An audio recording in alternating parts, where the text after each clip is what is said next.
Welcome to the Built for Growth podcast. I am your host, Miesha Tate, and today we are doing something a little special. It is a part 2 of Josh Galindo. If you listened in last week, you get a little taste of what Josh is all about, but I thought him being a local and a good friend, we just didn't get a deep enough dive, and it was just too easy to say, let's have a part 2 conversation, which I think was even better than the first round. So, we talked about the builder gene, which is a term that he uses often. And we're kind of discussing whether or not this is something you are born with or something you can facilitate or unfacilitate. I thought that was interesting. I think his mindset is so unique, and it's very fun to sit down and talk to someone who is so successful. He is a real estate guru who's really passionate about what he does and truly one of the best in the business at it. So he shares some of his best secrets and his mentality, and I think you're going to love this episode. So as always, thanks for listening.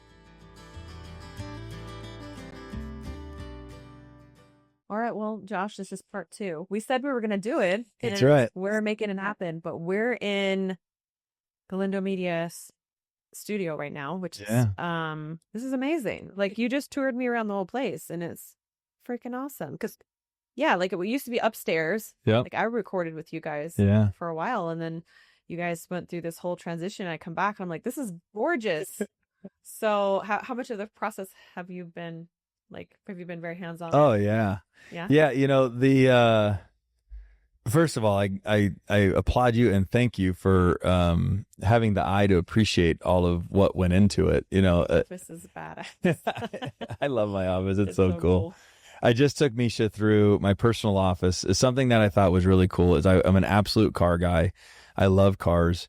And I always said if I had an opportunity to be able to admire or look at my car through a sheet of glass from my office, I would do it. The opportunity came to, and so I have my F8 Tributo, which is a Ferrari, sitting within steps of my desk, and it's pretty cool. It's something very like sexy. It's very sexy. Yeah, it's like a pinch myself thing at times. It really is. Like, if you were to just go back as anybody in their journey of success and go, did I ever think that it would be like that? I always say yes, but there's also little things that like I didn't actually visualize. But to go back to answering your first question, and to me in these spaces, everything that is visual and construction related, I'm very heavily a part of.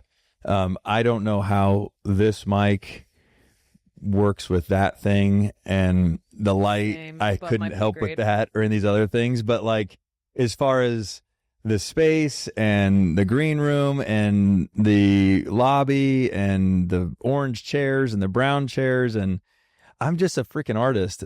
I was in here making this set that we're sitting in. You just said you just painted the floor white 2 hours ago. I did. Yeah, we painted the floor white. These chairs came out of my office. Cool. And the way that we pop on the set is really fun. It's very unique. Isn't it beautiful? You got the white background and the warm and the dark. So there's a lot of contrast. Actually, these chairs are in your office. Yeah. Same chairs, right? Yep. I took 2 out of there. And you have kind of that same, like, it's like industrial, but kind of warm. I love interior design. I'm not confident that I'm very good at it, but I love it. Like, when I see it, it's just like, how in the world do you manifest it to this degree? I think my problem is I overthink it, and then I'm like, I never can really finalize like top to bottom to do what you did in your office. To me, it takes a mental magnitude that I just don't know if I get there very easily. I'm like, how do you make all the decisions? Like, I mean, how do you actually finalize? Like, that's the table, that's the wood, that's the background, that's the floor, that's where I think I struggle. Yeah. I always start with envisioning the placement of everything. So this morning I envisioned where we're sitting, okay, in my bed. Before I even got out of bed, I looked at my calendar. I'm like, I got Miesha today. I go, I want to do something different. I wanted to have this body language exchange versus the other set where we're kind of, it's the one I showed you where we're kind of this way and then turning our heads. Yeah. I was like, I kind of liked, I don't know, we have good energy exchanges, and so I thought that it was important to have this. So I said, okay, I want my chairs, I want it all white, I want it to be just about us, And then I just started building it. Actually, I don't even know. But you know what's funny? Like that light's doing nothing, but I placed it there on purpose because I thought it looked cool. The ladder is doing nothing. We don't need it there, but I left it there because I thought it looked cool. These things, what ends up happening is as I build them, I just allow my body to speak to me. So my eyes see it and then my body responds. Like this is truly how it happens. I look, and if I feel it, then I lean into it. If I don't, then I delete it. And there's no emotion around. There's feeling, but there's no emotion. Meaning, well, I should leave it, or Abby Basically, put the. you're not overthinking. You're just. I don't like, overthink. It's I let my eyes tell me what I'm seeing. If it's beautiful and I feel it, then I stop. If not, then I keep building. Learner, like what kind of learner are you? So learning for me, I'm definitely a visual thinker. So I'll never forget this conversation because of the setting. So if I'm driving home tonight, it will be what I am seeing and witnessing here in my brain. It's quite crazy, and I think it's very much that's what's allowed me to be the house flipper that I am, because I can walk into spaces and go and see it all. Like if you gave me a tour if you walked me through your house one time, I could draw your house for the rest of my life. You could walk me through your house and I could close my eyes every 10 seconds and I could still draw your house. Would have been a good bank robber. I know every word. I know every inch. I know the way in and out. And I don't know what that's about, but that is, so yes, it's very much, I think, in pictures. Yeah. And everything to me is clean and beautiful, and I'm very passionate about beauty. And I think ultimately the ultimate thing is that I'm an artist at my core, and this is how I express my artistic genes. You know, my mom raised us. My mom is incredibly artistic, and then she was successful in business, and so my sister got like 100% artist. And by the grace of God, I got like 50% artist, 50% business. And so I'd be a fool if I told you that I went to school and I understand this. I've been raised around beauty and art and emotion and connection and optics and all of that my whole life. And it's only served me. So I've leaned into it.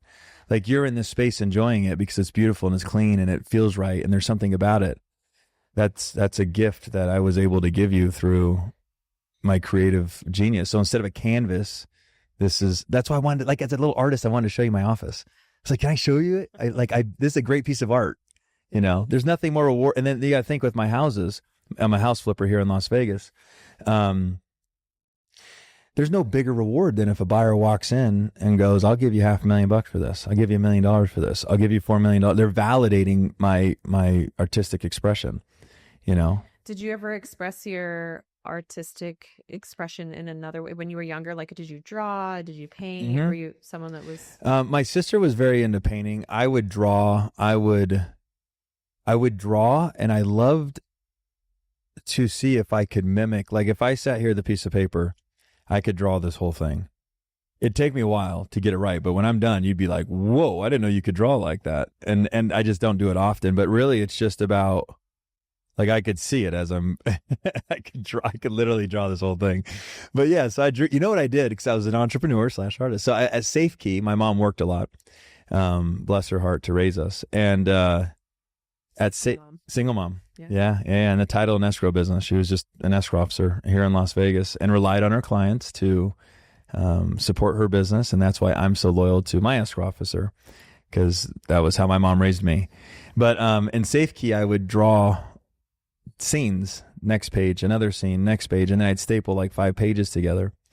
And when Johnny's parents would come to pick up Johnny or Susie, I'd run up to the parent with Susie there and be like, would you like to buy my book? It's $5. And I would sell books in Safe Key because the parents would very rarely say no. What is Safe Key? Safe Key is like where you would go after school if your parents can't pick you up. Okay. It's like an after school program where all the kids would just sit and draw, do their homework, hang out, play basketball, whatever it was, till the parents could come get them. You were hustling already. I was a hustler on so many levels. I would clean shoes in my neighborhood. I would rake leaves. I'd wash cars. I always enjoyed making money. Well, what would you do with your money as a kid? Like, well, I always wonder what's the drive for kids to make money? I guess to buy whatever. If you want to go deeper, toys. if you think about it, before you're wildly contaminated by society's programming, and I've learned this recently in my journey of making money, is that the whole journey, once I became, I'll just say, financially free, I looked back and I realized, and then I kept working. I looked back and realized that it was never about the money. It was just about the building. I wanted to build. But you'll never convince somebody that's not financially free that that's true. No one would have ever convinced me. No one would have ever convinced me, Josh, you're only doing this because you love to build. I would be like, no, it's not. It's because I want money and I'm going to retire and then I'm going to retire at this age. And well, now that I can retire, why am I still building? Why do the people that have billions of dollars continue, or even hundreds of millions or tens of millions? It doesn't even matter. $10 million, $20 million, you're financially free if you are reasonable about it. But those people, why do they continue to build? They continue to build because they have a natural builder gene in them. And it's not about the money. The result of the builder is the money, but it's not about the money. Okay, now let's go back to the question about me as a kid. It was never about the money. I just loved to build. That was a form of me building. I had an equation. I would go, okay, if I knock on this door, the guy answers it. Let's see if I can overcome the challenge of convincing him to allow me to wash his car. Okay, I washed his car. Now I can go back to him and he can validate the work that I've invested in this car and he can give me $20. What the hell is the $20? It's freaking hot Cheetos at Circle K. Like, it wasn't about that. It was about, can I do this? And that's a gene. I don't know if you can train a kid or any adult. As you know, you're an elite human being, or you wouldn't have got to where you're at. But that's the builder gene. It's a builder gene. Yeah. That's what I call it. It's a sense of purpose, though. Really, no. I mean, it gives you a sense of value. And I think it's so unfortunate when people don't find that. I'm not sure why some people don't. I mean, you say it's like a gene, and I know what you're saying, but part of me believes that barring, mental illness or, certain things or maybe even certain health impediments, but like that everybody is capable, and it's basic human nature to want to do hard things and overcome and become great and learn that you can do it in spite of. I think that's really valuable. And I think that our society is too busy conforming to being docile and the avoidance of everything hard, avoidance of strategy, and even things like hand sanitizer and stuff. Call me crazy. And it's not that I never use it. I don't use it religiously, though. My kids will be outside sometimes playing in the dirt, and they'll like straight up put dirt in their mouth. And I'm like, yeah. Well, yeah. I mean, Santa. They'll learn. Yeah. Their immune system would be good. Right. It's kind of like, look, if I stress them out about avoiding everything difficult, who's to say that's even better anyways? Right. Because again, we might be creating a weaker immune system. Let's stick with the dirt in the mouth analogy overall. And then someday when they inevitably get exposed to something, it's like the immune system's been so protected that it's actually not stronger. Yeah. So that's my theory. It's like we don't avoid anything difficult. We just try to navigate it safely. And I try to help them do that. And I think that's the job of a parent, is to help your kids do difficult things safely, and so that they learn how to get through hard moments and hard time. When you have control over their environment, it's in the best interest of the child to allow them to do dangerous things while you're watching. What happens is that parents strip their children of that. I know you're very passionate on these topics with the kids, and I love it because I think we parent pretty similarly. Same with Crystal. Crystal's a G. But these parents will overly protect, and then when the kid turns 18, the safety bubble's not there, and then they're oversensitized to what they've been shielded from their whole life, and that's where like a lot of these kids have to go and become adults, or they become victims of distraction and all the other things. But so while you have control of your child's environment, it's the best thing you could do is allow them to do dangerous things, because you're going to make sure that they're going to be safe you're not going to let them die, right? But let them take it all the way to that moment, and then if most kids won't, hopefully the self survival mechanism will kick in. But, the point is what you just said. But I want to go back a little bit. You said, I think you said, why does some people not tap into it? I think at all ages, or yes, specifically at younger age, the builder gene is in all of us. But it gets diluted with distraction. Because I guess now that you say that, like a lot of people, it's like, well, I wish they had that same desire to go and build like we do. Because it's a pretty fruitful life. So damn good. There you go. It's a fruitful experience. It's an incredible run. Like I am so great. I feel like I've lived 10 lives in my amazing life. And I wish this on everybody. But why don't they have it?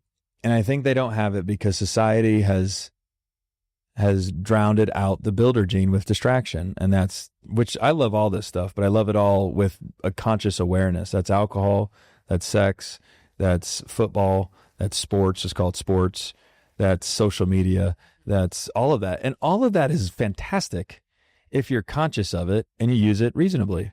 It's when you get stuck in that space. Like what's crazy to me, Miesha, about these fucking kids that are like 17 and don't have their driver's license. Have you heard about that? No, but it doesn't surprise me. So a lot of 17. So Dude, at 15 and a half, you were downstairs reading your book on getting your permit. Am I right? Oh, yeah. Yeah. And at 16, you probably had an appointment booked to go and take your lesson, your driver's test. Right away. Yeah. Because I wanted my independence. There you go.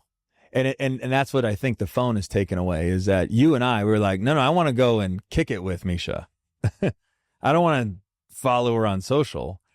And and the only way to do that was to come hang out in a physical format. But today they don't have to do that. They can just FaceTime and get driven around by everybody. It's not the same. No. FaceTime and all the social media stuff. It's a great substitute, but it's not the same.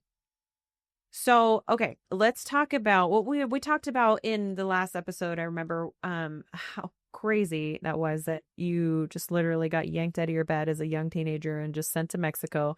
And you had to endure months and months and months of like the most, it sounded very strenuous and very challenging. But you also said that it was formative, and we talked about that. But I guess where I'm curious is when it pertains to where you are today in those pivotal moments, kind of like how much you draw back to that and or other times in your life and how that maybe got you to being successful. Like, do you think that because you just said you had the builder gene and you were a hustler as a kid. Mm-hmm. But then you also said, I remember in the last conversation, that you think you were destined for something not very good. You had started to go down. I don't know if destined was the right word, but I wasn't, because destined would mean that I believed what my future held for me. Okay, so you were. But I was definitely headed down the wrong path. Headed down the wrong path. So like, what was that process? And then can you walk me into being like a successful, business mogul? Like really take me through that too, because we never got to that part. We did kind of talk about, how going to Mexico just kind of reformed everything. You shifted certain people out of your life, different people came into your life. Your mom connected you with some of the real estate. Right? Great memory, Miesha. I didn't go back and listen either, so I remember this. Thank you. It was what was powerful. I mean, what you were saying and that experience really hit home for me. That although I've never gone through anything like that, it was just relatable and human experience, right? That you had a big moment that really woke you up and kind of shook you to your core. And I think it, forced, I don't know what the right word is, but the best out of you. Even if it wasn't a great experience overall in itself, it seemed like it awoken something in you that maybe was kind of being snuffed out or suffocated by distractions, by things that weren't great for you. And then I'm really curious, like getting into the real estate side of things. So you could take that however you want. Okay. It's a loaded question. No, it's a well articulated question. A lot to chew on there. So, I'll go back to, I think, so ambition, let's just assume for just a moment, we almost have to create a baseline so that we can all get on the same page. I would say the baseline is that all humans come out and they're creators. I think it's pretty obvious. We're speaking into these microphones that amplify our voices, that record our voice. I mean, if you don't believe that we're creators, then you're not watching the world. But so I think we can all agree that when humans are born, we're creators. Okay, and then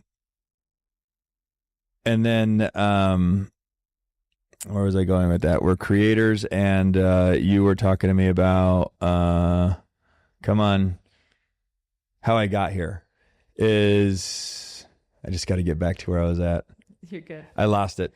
But anyway, we're all creators. And so it's about, okay.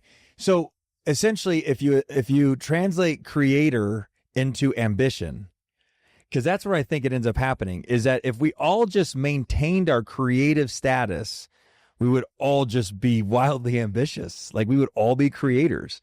Like if you go back to like villages, and I'm speculating here, I have no understanding of history in this sense, but like everybody kind of created in the old villages. Like somebody was in charge of something. There was no like just basic person. Anyway, so you can call that ambition or not. But my point is that once you become influenced by society, you somehow either take the continue to create path or the ambitious path. Or excuse me, your creation becomes ambition. I'm making this up as I go. Your creation becomes ambition. And then now it's up to you to use that ambition positively or negatively. This is my journey. And that was where I think my mom knew this kid has no ambition problem, but he is not using his gift positively. And she repeatedly told me that. So that's how I know that was what she was thinking, is that, son, you are incredibly powerful, but you're not using it in a way that is beneficial to society. She always told me I needed to be a contributing member to society. So, you can continue to be ambitious and do bad shit. The bank robber, that dude is ambitious. The homeless guy that figured out how to survive on the street for 5 years, there's a hell of an argument. That guy's ambitious. Like that is not easy to do. And creates a lot of creativity. So ambition can go two ways. So I wanted to start with that, is that I chose in the beginning to go the wrong direction. The school straightened that ambition out and redirected it, and I was able to hone it in a very positive way. And when you say the school, you're not talking about Mexico. School. You're talking about The lockdown facility. Lockdown facility, camp, whatever you want to call it. Named Casa by the Sea in Ensenada, Mexico. So if you know someone that went there, I'd love to connect with them, so give me a shout out. But so that redirected my ambitions, okay? So then I get out of there, and now I think the way that, I'm having to develop some of these answers, which I think are great, is how do you filter that ambition in a positive way? For me, what I did is it was important that I defined my moral compass, okay? My moral compass was very simple, and this is what they taught us in Mexico. It was an I am statement, and it was, I am a powerful, caring, honest, worthy young man of God, okay? And so the main thing was powerful. Being that I didn't have a dad, I didn't feel powerful, and I think we talked about that briefly. I'll never forget, actually, man, you want to talk about teaching from each other? Don't let me forget my I am statement point. When you said that you witnessed your dad protect you like you did, I have been waiting for an opportunity to do that with my kids. And when it arises, instead of running from it, I'm going to lean into it because of how I felt that it impacted you. I want my children to know that I will defend them at all costs. Now, I'm not going to go fabricate the opportunity, but if it arises, I'm going to lean into it. But it's funny that I forgot that derived from Miesha, but it's been on my mind. Okay, so I'm a powerful person. So powerful. I didn't feel powerful because I didn't have a dad. I always felt like my back end was open. If someone wanted to beat me up, mom wasn't going to come and rescue me. My sister wasn't going to come and rescue me. So I always wanted to live powerful. But I wanted to be caring, meaning I wanted to counter the power with care, with kindness, with humility, all the other things. So it was powerful, caring, honest. I wanted to live my entire life with honesty, okay, and integrity, the most amount of integrity. I don't want to steal. I don't want to cheat, and I don't want to lie. Everything I do, I don't want to have to remember. I just want to be able to just, if you're a liar, you got to remember everything. I'm a powerful, caring, honest, worthy, and then worthy. Worth to me was the daddy issues. I had to be worthy of everything that I've ever desired. And that to me is really the dictation of success. The amount of worth that you believe you are entitled to is the amount of materialistic and success that you'll experience. And there's a lot of other factors too, but I think those are pretty hand in hand. Okay, so now I had my moral compass blended with my ambition. Because if you have ambition and you don't have a filter or a rail for your train to be guided on, you could apply that ambition anywhere. You could be a man whore. You could be a bank robber. You could be all the negative things. That's all ambitious. So to me, but I was committed to doing it positively. Okay. Now I come back, I go to high school, and this is when I knew it was time to straighten out. I go to high school. Did I tell you about how I stole the test from the teacher? Yeah. Okay. I stole the test from the teacher. I had not had to use any of the tools that I had been taught in Mexico in real life yet. Okay. Meaning that moral compass, that I am statement I was telling you about. Once I betrayed that teacher and knew all of the chaos I had caused by that decision, I thankfully had the coping skills to recover from that mistake instead of beating myself up and drinking or alcohol or drugs or whatever escape I could have done to make myself feel better. I didn't do, because I had coping skills that I learned from Mexico. And then secondarily, I had prioritized integrity very quickly in my life. Because of that decision, I had now been kicked out of school. So because I was kicked out of school, I had to go start making money. It's kind of forced. I didn't have a degree to rely on. Do you feel bad about that? Like, genuinely? Yeah, absolutely. Great question. And I did. If that teacher's listening, at 41 years old, I'd like to apologize. It was a massive degree of betrayal. And betrayal, unfortunately, I think in the moment isn't ever intentional. It's not like you're like, I am going to plan to betray this person tomorrow. It was a decision that was rooted in other factors, which is probably attention, approval, and acceptance. And I made the decision based on that, which was a selfish decision. And also being driven. You're a little bit like someone who pushes the edges of the envelope and really also being able to, to sell that and make money and like see, everyone kind of, that's the right word for it, but like, you're testing the waters and seeing what's good. And I actually just think that's so important to do it all wrong sometimes. 100%. So that you really know very clearly what you don't want to do, what you don't want to be. Yeah. Yeah. That was my moment. I enjoyed running around and talking to different women, but I was the most honest guy ever. If we met and you liked me, it was like conversation number one. If you want X, X, X, and Y, I'm your guy. If you want A, B, C, and D, I am not your guy, but we'll have a great relationship.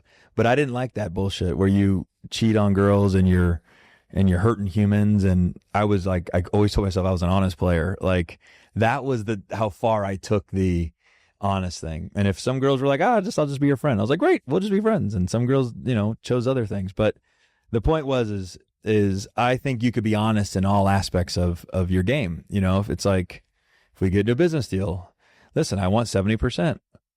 Well, at least I'm being honest up front and not waiting to the last second to take more than you. Like you could just be honest in everything, and it's just how you sell it and how you disclose it.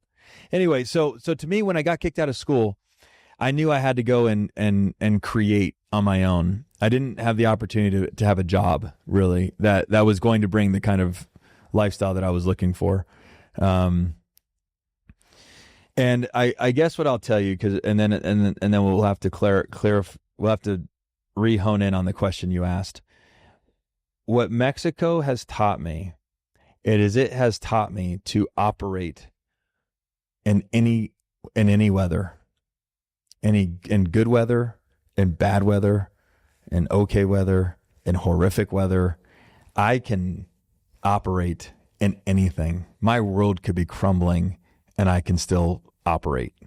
And that has come to my consciousness recently, and I was impressed by it. I was like, that is what I took away from there. Amongst all of the other stuff, you could put the world on my back. Like when Crystal had breast cancer. That's exactly where I was going to ask you. I was like, what do you mean exactly by operate? Because there's the tangible operation of like, I'm going to show up to work every day. And that's where I have to put all my eggs. And even if I don't have enough for this area, that area, but I'm going to show up and I'm going to work and I'm going to make money. And some people just get so sucked into that they lose themselves, their personal life, their loved ones, their kids. They're not really there for that.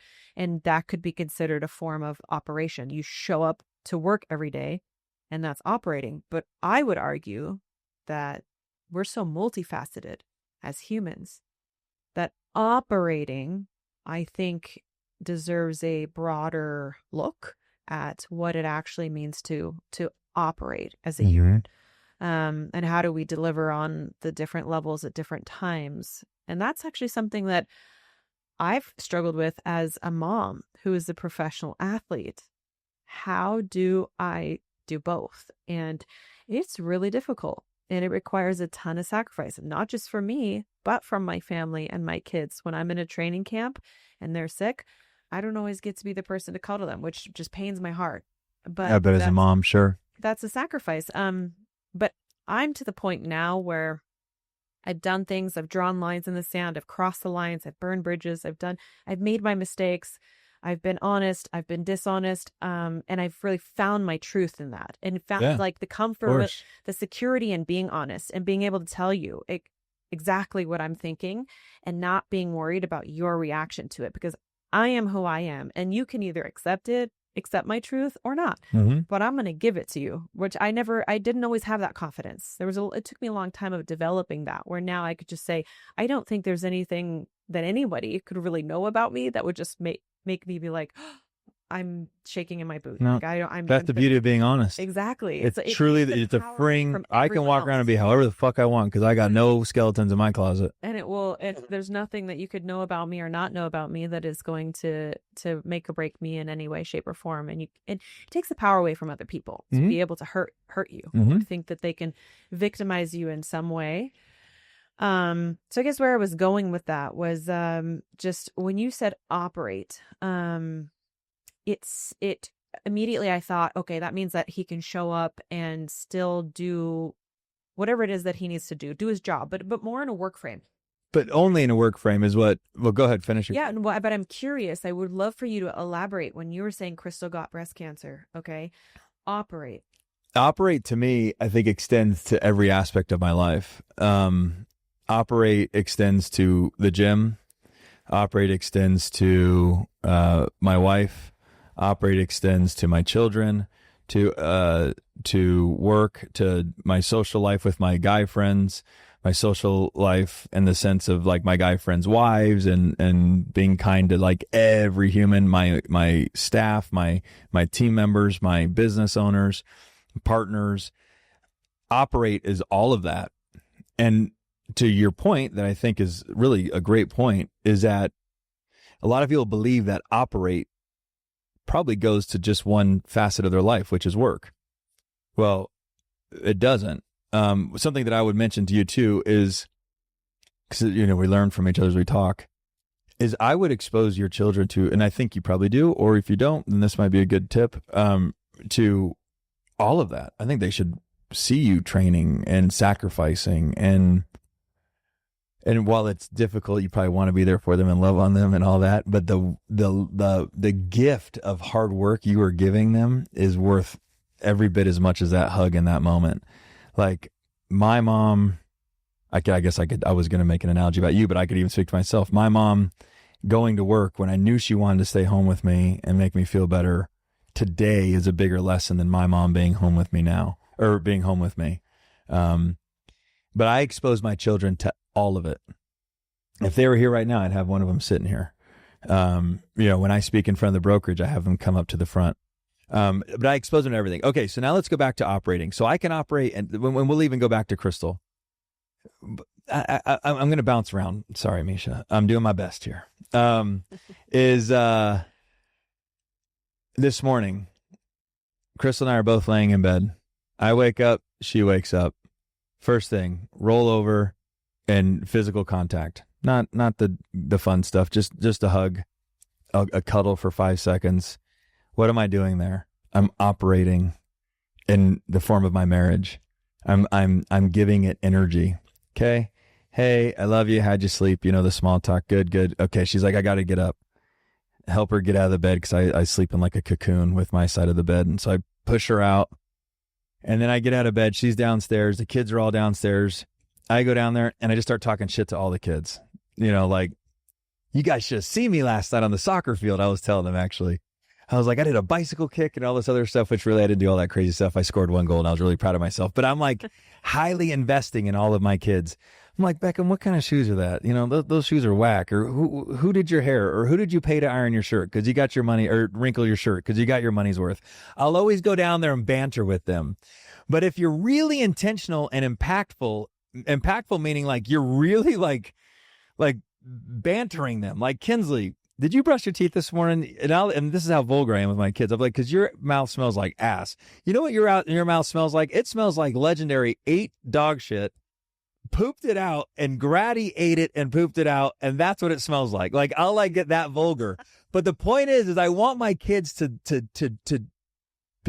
have unforgettable moments. I want them to tell their kids, my fucking dad told me one time that my breath smelled like regurgitated dog shit, So to me, that's like being very intentional, okay? And then I leave and I go to the gym and I spend an hour on Josh Galindo. And then I leave and then I come here and I spend an hour with my entire team. And then I leave and I come here and I spend building this set. And then now I'm here nurturing this relationship in hopes that I'm investing in myself, in your business, and the universe rewards action. We know that, and that's what we're doing. So to me, and meanwhile, I'm buying the biggest piece of real estate I've ever bought in my entire life. And that stuff, that's the point. Are you allowed to talk about that? I can. It's a personal home. It's a house that I'm going to buy. It's a sleeper in I could talk about it. It's an incredible piece of real estate in my neighborhood that I believe is worth double as to what I have it for. And it'll enhance my life tremendously. But it's the biggest loan I will ever have to get. I'm not worried about being able to afford the loan. It's just the biggest loan I've ever had to get. So, but the point is that operating means I didn't wake up and run to the office and figure out how to get approved for this loan and neglect my wife, my kids, Miesha, Josh, Galindo Media, Abby, Germ, I didn't do that. I operated knowing that that's in the back of my mind. So basically, that's what I think I hear what you're saying is that you're intentional in all of the facets that you need to operate in a day. You have I invest in all of them, no matter what is happening in my life. If things are good, I invest in all of them. If things are bad, I invest in all of them. That to me is I can operate in any weather. I had 4 months ago, I had $65,000 a month in debt service on real estate homes, not including employee salaries, my personal bills, or anything else. And I had, I'll keep a few $1,000,000 in accessible cash. People will be like, well, that's a lot of money. It's like, well, write a check for $140,000 a month and tell me how long $1 million lasts.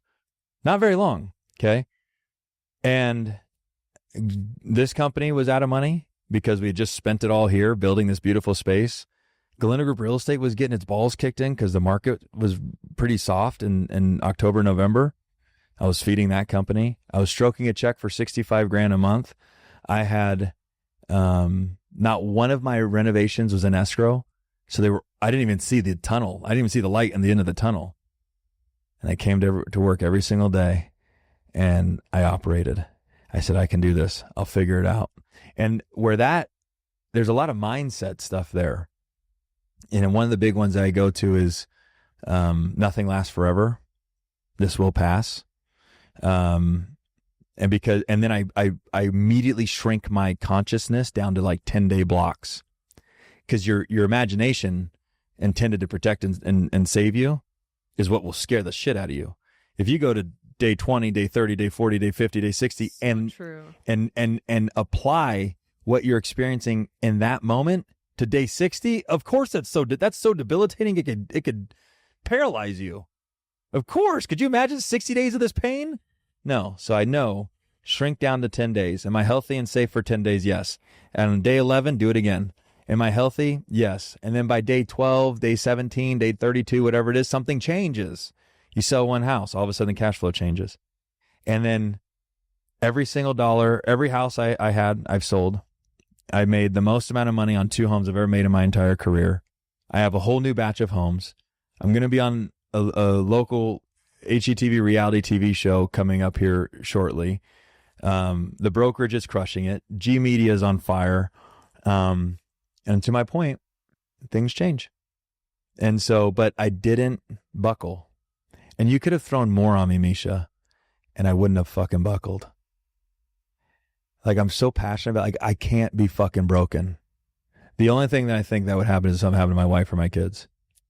And even then, I think, as sad as it is, and as maybe as a sick and brutally fucked up mindset that it is, I probably could still operate.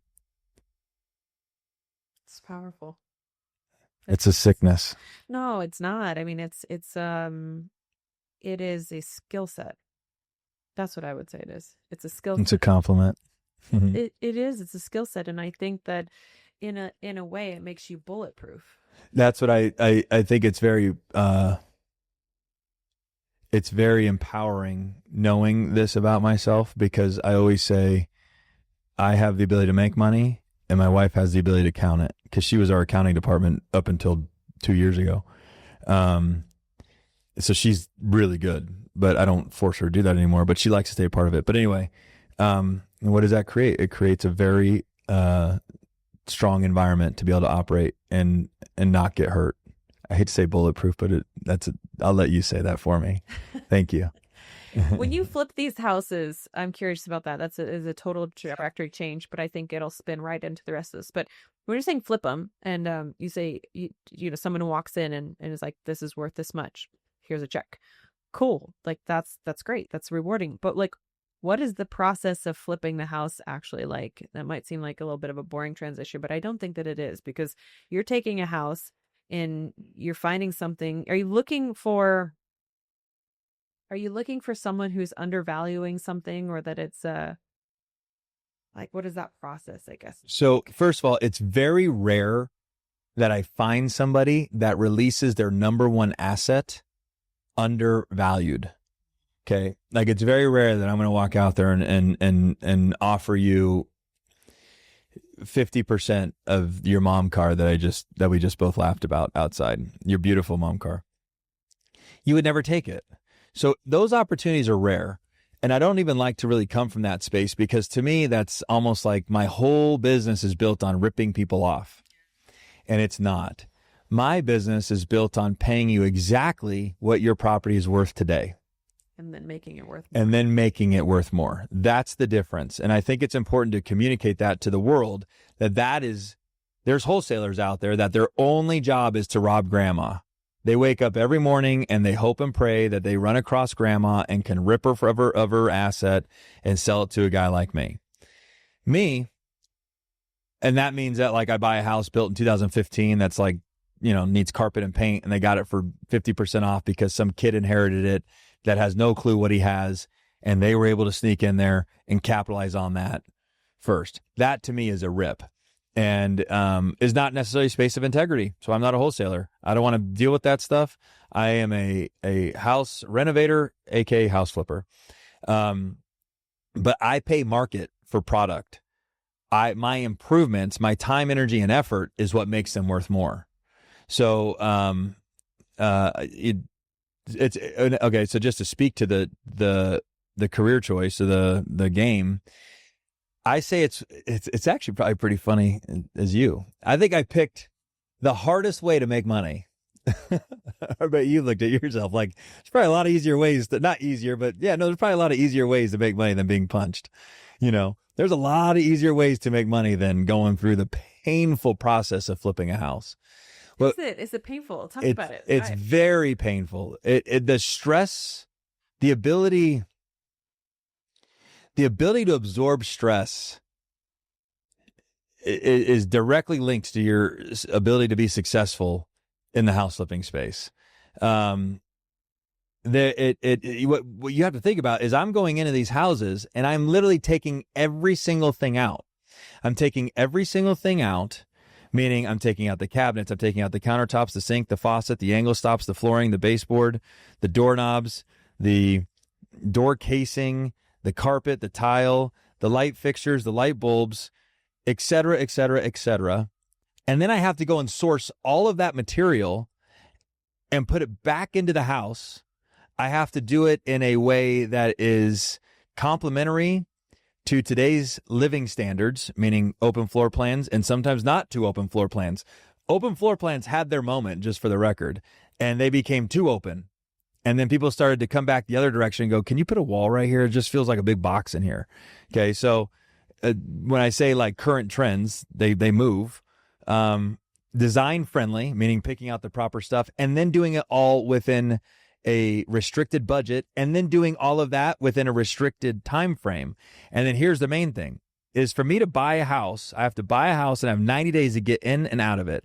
90 days meaning 30 days to renovate it, 30 days to allow it to sit on the market and attract a buyer, and 30 days once it has a buyer to allow that buyer to close. So I have a 90-day model. And if I'm lucky and I'm doing an entry-level home, I make $20,000 to $25,000. Okay, if I do 5 of those, all the stress I just described to you, I am blessed enough to make $100 and something thousand a year. Oh, 100. No, it's 4. If I do 5, I make $125,000 a year.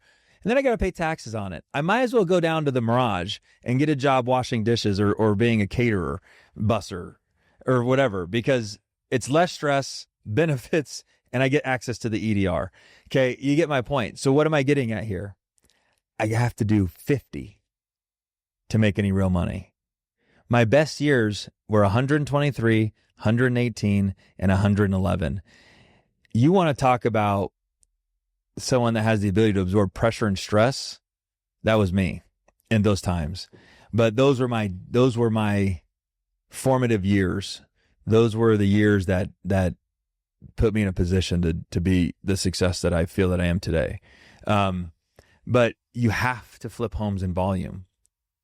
People think that HGTV is like profit made 180,000. Bullshit. Not true. Not true. Not true. Not true. If you're lucky, you're making 38 to 42,000 bucks a house. And in order to do volume, you have to have a team.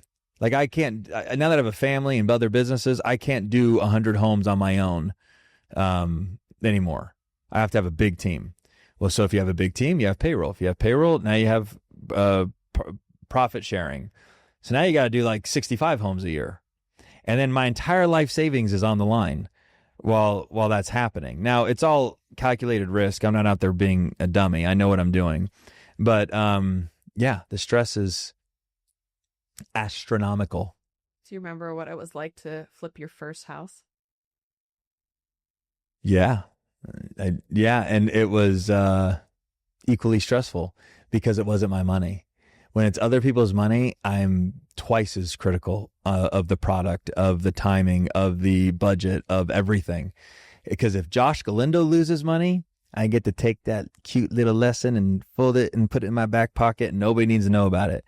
If I lose Miesha Tate's money, Miesha tells her husband or fiance tells his buddy tells so-and-so. It's the world's news. And so to me, when somebody gives me money, I don't even take people's money unless the market's good. I only invest other people's money when the market is good and optimal. If it's not, then I only use my money. And it's a favor to people. It's like, I'll put your money to work if, because I know you were good friends. I'd rather pay you the money than the bank type thing, but I won't take it. But yes, I do remember my first flip. My first flip, I said to myself, if a blind monkey can do it, then I'm going to do it. And I self-performed every single thing in the house that didn't take any skill. So I chipped out all the tile. I chipped out all the thin set. I demoed all the kitchen, demoed the countertops. I installed the grass and the landscaping and the sprinklers. I shoveled out the chipped out plaster in the pool. Obviously trashed out the house. I did everything that a blind monkey could do. And then if you required skill, I brought you in and had you finish it for me. And it was important for me to do that because I wanted to know what it took to do it. So when I ask another human being to do something for me, I know what I'm asking them to do. And I wanted to know the pricing and what it all cost. So was that the first house was a success? It was almost not a success. I literally sold it and the first appraisal came in, and for whatever reason, I felt like someone calculated the numbers perfectly, the appraiser. It appraised for exactly break even. Like exactly. It wasn't like I made $500 or lost $500. It was like right at break even. And this was back in the day when you could request another appraisal and easily get it. And so I did. I was like, no, I want another appraisal. And we got another appraisal and it came back $25,000 higher. So we obviously made $25,000 more. And I split that between two other people and myself. And I think I made $6,000. But it was a time when to make money was very difficult. It was 2009, 2008, 9. Very hard. Like, the economy was a disaster. Like, if you were an entrepreneur, the economy was not designed for you to win. It was difficult to get a job, like, let alone be an entrepreneur. So for me to make $6,000 was like I found gold. And that's when I knew, I was like, I can do something with this. And my thing is, I've never been afraid of hard work. So if I was only going to make $6,000 on that house, I was like, well, if I want to make $600,000, I got to flip 100 of these. And that was really what I did. And because I didn't care about working hard and I wanted to make money, I was forced to do high volume because I had an investor. I mean, this is kind of getting logistical, but I had an investor that was, my split was 75-25. He put up 100% of the money and I got 25% of the profit. He got 75. I did all the work. He put up all the money. So I didn't have payments. I didn't have none of that. All I had to focus on was buying and renovating. I was making between $4,000 and $6,000 a house. And I had a partner that also got 25% of my 25%. So I said, if I want to walk away with $400,000 and he wants to walk away with $150,000, I got to make, and then $50,000 for overhead, I got to make $600,000. That means I need to flip 100 homes. Most people would bitch and complain and go, I need a bigger split. There's not enough money. I said, fuck that. This blessing is incredible. Somebody's trusting me with an 8 million when we started, $13 million when we shook hands and hugged each other at the end, line of credit to go and invest. And, so I didn't complain. I counted my blessings and I got to work. And that's why for 3 years in a row, I did over 100 homes. But the gift in that, each year, 1 year was 123, next year was 118, the next year was 111. That volume is insane, Miesha. That's what I was going to say. I was like, that's over 3 years, right? But no, every year you're doing over 100. Every year. So how quickly did you build a team, and how important, like, what do you look for when you're building a team, and how important is it that you find the right people? So the unfortunate thing about house flipping is that I can't put in the review journal, acquisition manager needed.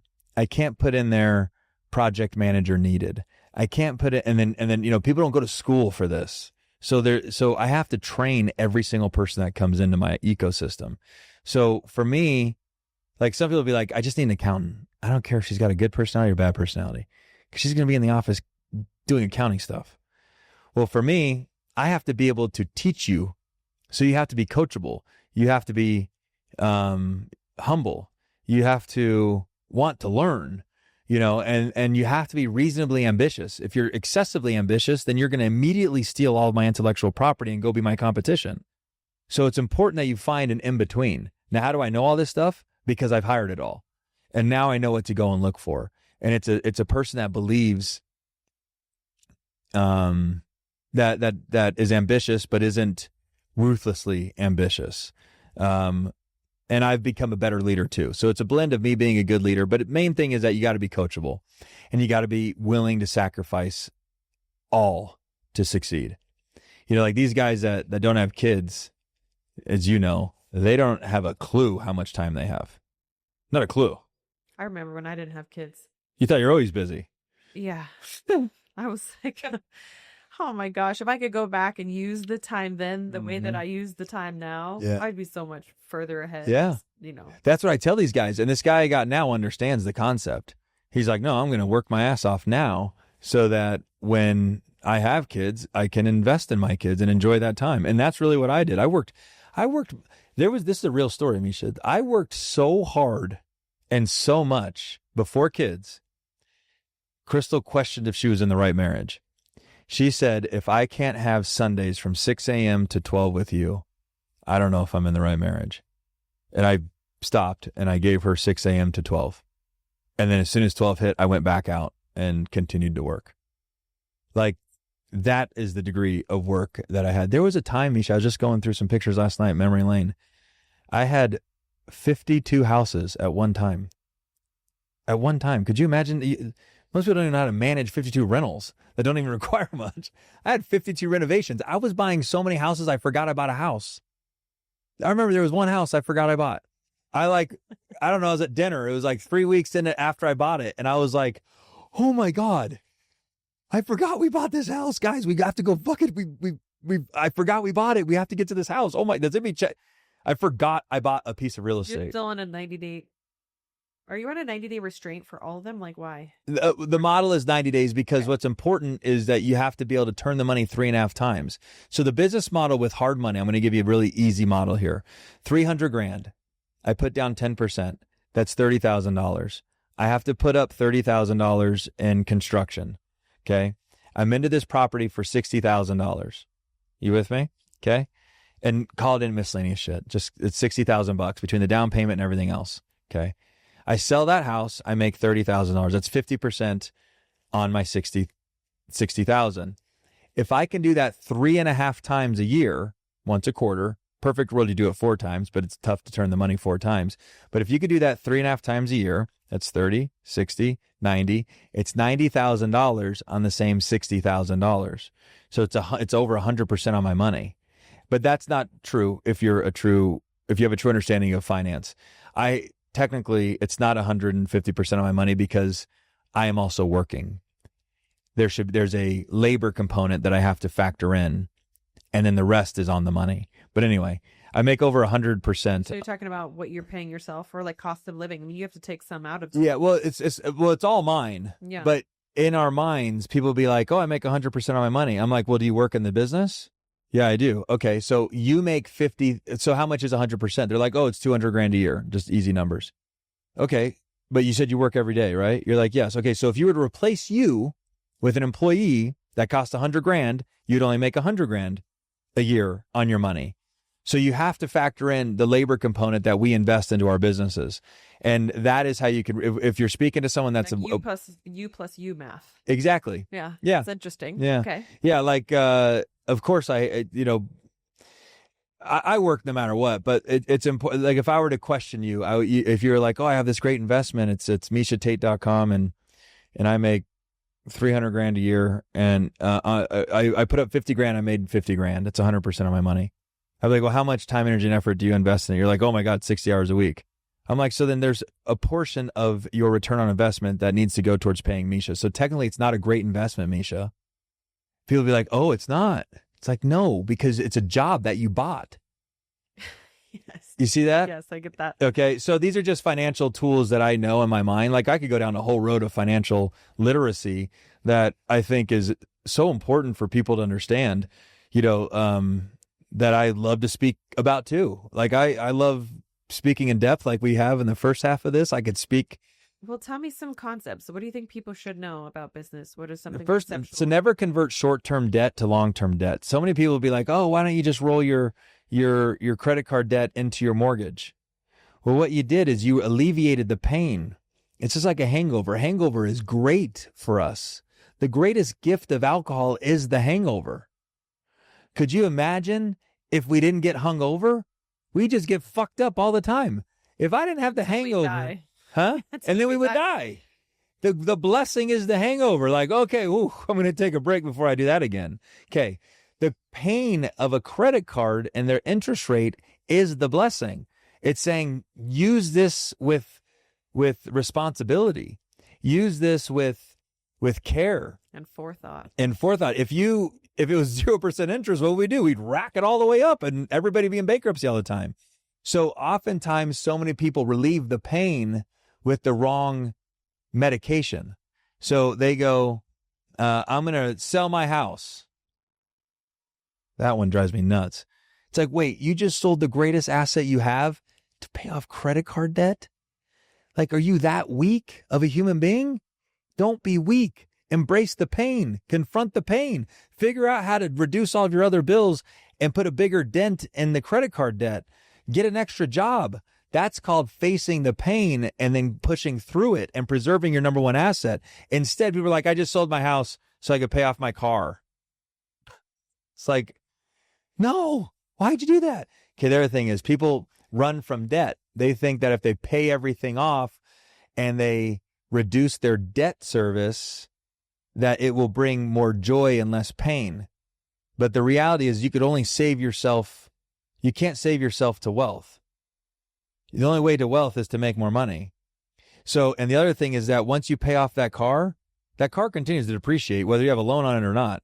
And if you ever need those bullets again, that cash, you don't get the luxury of walking out to the driveway, looking at the minivan and going, man, I wish I could snap my fingers and turn that back into 20 grand so that I could pay for my health that's deteriorating, or pay for my child's school, or pay for this or something else that would bring in a tremendous amount of life enjoyment. You don't get the luxury of that, but you're better off keeping the mortgage on, or the loan on that car, and paying the $600 a month. The other thing is it's about increasing your income, not reducing your expenses. And society has taught us to continue to reduce our expenses. What that's really doing is saying cap your income and reduce your expenses. And that's how you live a peaceful life. Fuck that. Me? I want to have dude, if I told you what I spend a month, you'd fall out of that chair. I live the greatest life that I can build for Josh Galindo. And you know how I afford it? I make more money. And the other thing is that all of this is a big one. This is very difficult. These are just little quick nuggets. I don't take on any reoccurring debt that's long-term that a rental doesn't pay for. So I don't have a payment on that Ferrari, but let's just use that example, because at one point I did have a payment on my nice cars. The payment on that Ferrari would be about $4,000 a month. I wouldn't buy that Ferrari unless I had 3 rental properties paying me $1,200 a month in net cash flow. And I know that no matter what happens in the world, that I won't have to sell that Ferrari for any other reason other than I choose to sell the Ferrari. So essentially I own that Ferrari cash by having 3 rentals paying the payment on it. And that's what ends up happening is my whole world, gosh, you're just going to get me down a rabbit hole here. My whole world is a house of cards. Fun. If you think about this. Okay. So I'm recording this because I'll have to go back later. Every age, a lot of this is going to go right over people's heads, and they're hopefully not. I hope not. Well, so far I'm hanging with you, and I'm not the best with numbers, so and they're just concepts. That's the thing. It's the concepts. They're not even. There's not. I think what you're talking about right now too is passive income, right? It's the number one a level of passive income. I think, Johnny and I were talking about this, like our goal, like what is our goal for passive income, and really just starting to break down, like, well, okay, let's look at what we spend every month, and sure, like maybe there are some things it's like, didn't realize we spent that much eating out. I'll use that for example. Right. So we don't eat out that much. I didn't realize we probably don't need to do that as much. We could probably just let's cut back a little bit on that. And then let's be mindful of that. But that's not our main method either. It's like, how do we get to that number of passive income? When I say passive, obviously there's work in it, but like you go out, you acquire the rental property, you acquire whatever it is, the podcast, the sponsors, this, that. Yeah. How do we ensure that every month we make that amount of money so that we don't have to essentially worry? So I think, is that what you're talking about when you say like you have these rentals paying for this? You're not getting ahead of yourself. You're making sure that your passive income can support your lifestyle. Absolutely. Yes. Is it has to. Otherwise you are subject to your ordinary income, your earned income. And earned income is influenced by market conditions. Earned income in the real estate space, in an entrepreneurial space, and actually even as an employee, is subject to market conditions. If the economy gets bad, a business owner has to lay somebody off. So now your earned income, ordinary income, W-2 income, 1099 income, that type of income just got taken away from you. So if you built a lifestyle around that income, your lifestyle is going to change dramatically. You get that? Yeah. My lifestyle has not been built around my earned income. My earned income is Galindo Group Real Estate, is my flipping business, is my lending business, is the media business. That is all earned income. I need to come in here and do these things. This is earned income. My lifestyle is built on passive income, which means that I don't have to stop cuddling with my wife at 8 a.m. in the morning to pay for my lifestyle. Is that clear? So passive income is what created safety for me. And it's so padded with junk that like before my lifestyle actually got disrupted, meaning like what is the core fundamentals of my lifestyle? I would say that it's Crystal's car. She recently got it because she finally got like a car that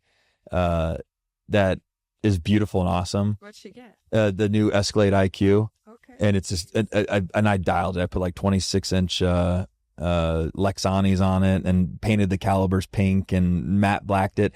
She deserves it because every other car she's ever had has been for 4 kids, and so she had like the Suburban, she had like the Tahoe, she had like the Tesla Model X. These are all great vehicles, but none of them are sexy by any stretch. So the kids are old enough and she got it. Anyway, what does my lifestyle consist of? It consists of Crystal driving a nice, healthy, safe car.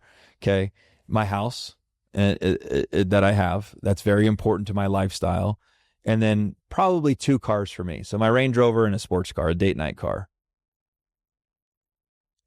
That wouldn't be hard. If the world went like this, I could quickly remove the extras from my life and those things would still be there, paid for by my rentals. That's what I'm saying. And the other thing is I've stress tested my rentals is you could just go in, you take the gross income and you go times 0.80 and it reduces the total income by 20%. So in the event the world did start to crumble and all of my rents were reduced by 20%, what would my net cash flow still be?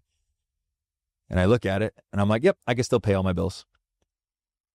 So I even stress test these things. Yeah. So, but I also have to stay uncomfortable. And that's actually, I could take back to the point about this house that I'm buying.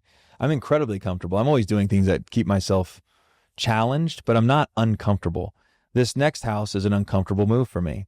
It's a move that I can afford, but I have to depend momentarily on my ordinary income versus my passive income to pay for it. But I'll always be able to get out of it because there's so much upside in the home after I buy it and renovate it.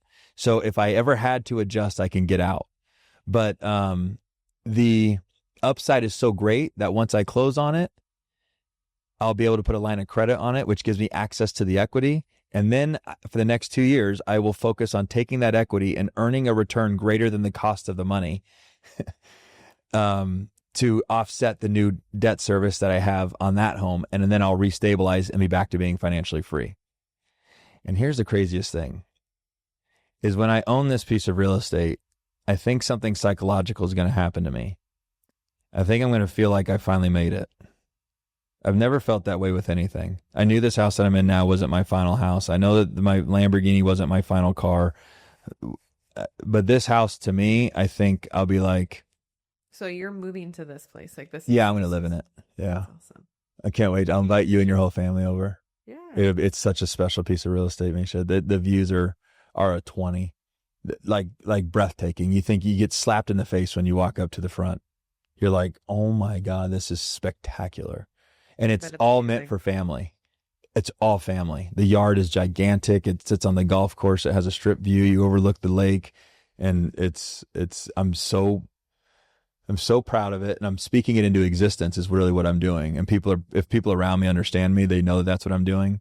I'll tell everybody. I'm so committed to it that I have a $65,000 earnest money deposit that I'm fully going to close my eyes and allow to be released because under no circumstances will I turn around and not buy this. I am 100% forcing myself to buy this. That's exciting.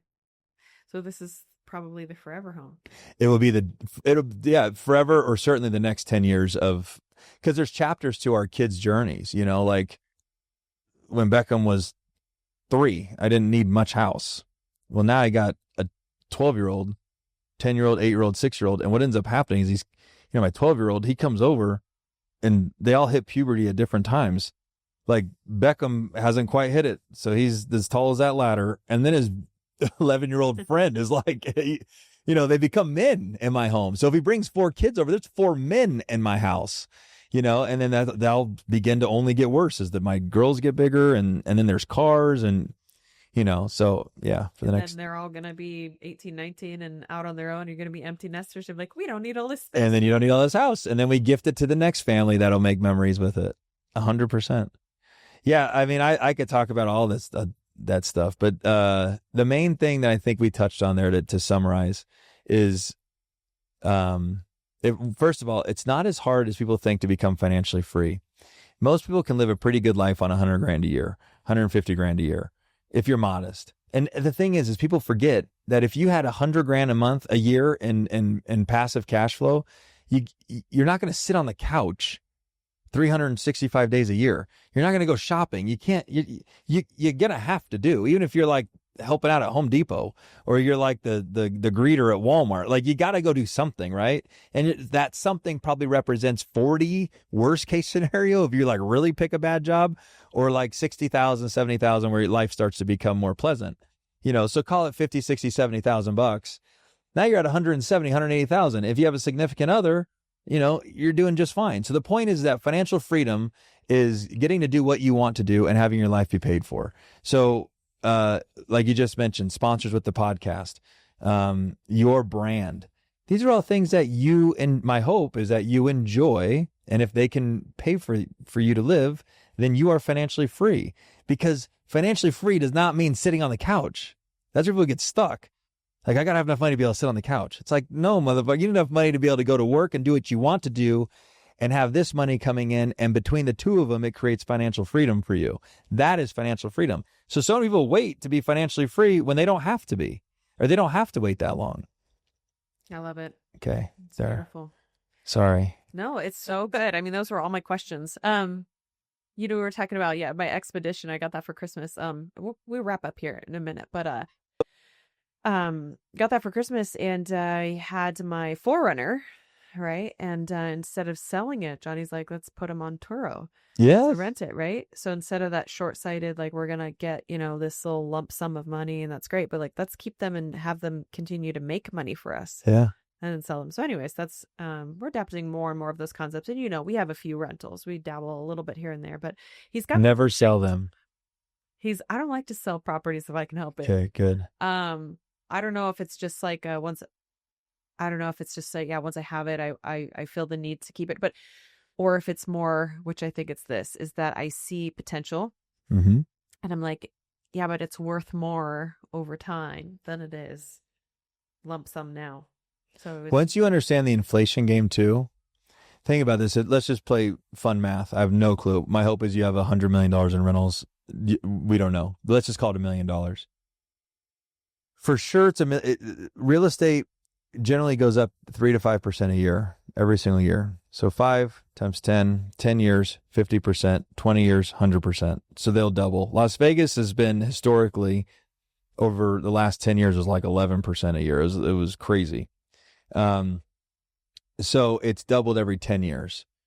So if all you own today is $1 million in real estate, you know that you'll have $2 million in real estate in 10 years.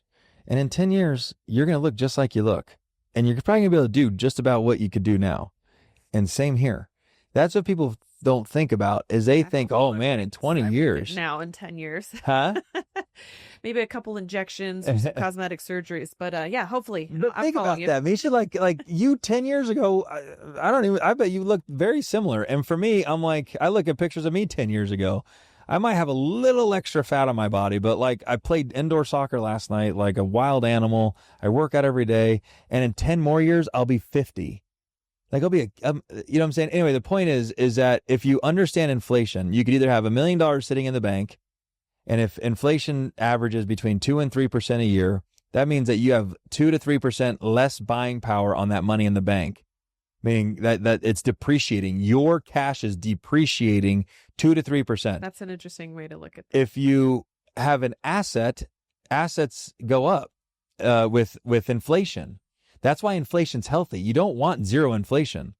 You don't want negative inflation. You want some. You just don't want too much, because that is how the world, actually, the economy works. But that's a whole other conversation. But anyway, the point is I'll summarize this. Go out and buy as much real estate as you possibly can. Do it responsibly. And in time, you'll have a lot of great assets and good cash flowing assets. And I hope you could have all of the wealth and success that I've had. I love it. That's a great closing note. Thank you for I can't close it with that. I have to give you a compliment. Miesha, you have such calm. I do quite a bit of podcasts, and you do too, but I do a lot. And so many of my guests require me to pull out, not require me. It seems like to match the energy in the room, I have to pull out this like intense and passionate and hard charging version of myself. And Miesha does a great job at calming the tone, and you ask really great questions. It is not easy to host a podcast, because while I'm answering the question, you have to be thinking of the next question. It's not easy. and you do a great job at it.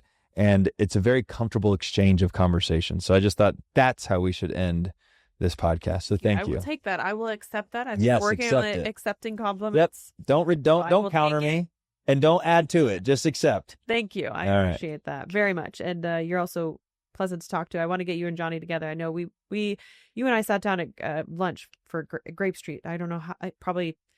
Time goes by so fast. It's a weird thing as you get older. My grandpa always said that life is like a roll of toilet paper. The closer you get to the end, the faster it goes. And I'm like, ooh, it's I our like treat. that. Okay, it's a good point. It's real. Good one. I was like, wow, okay. So I don't know, sometime in this past year, but more than 6 months ago, I think it was for sure. And we were like, yeah, let's we'll meet again. And well, now you and I have twice for 2 amazing conversations for the podcast. I appreciate that. And the insight today, that was great, because the first podcast was a lot about people understanding, I think, who you are, the mindset, overcoming that adversity, your experiences in life, kind of shaping you.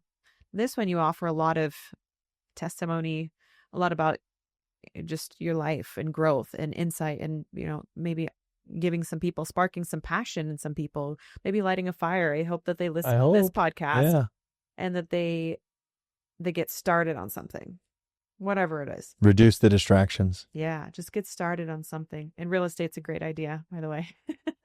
So I appreciate that. And I guess that's it. I want to get you and Johnny together. Very good. To talk about it, because you guys are definitely cut of the same cloth. I think you and I are too. I'll take that too.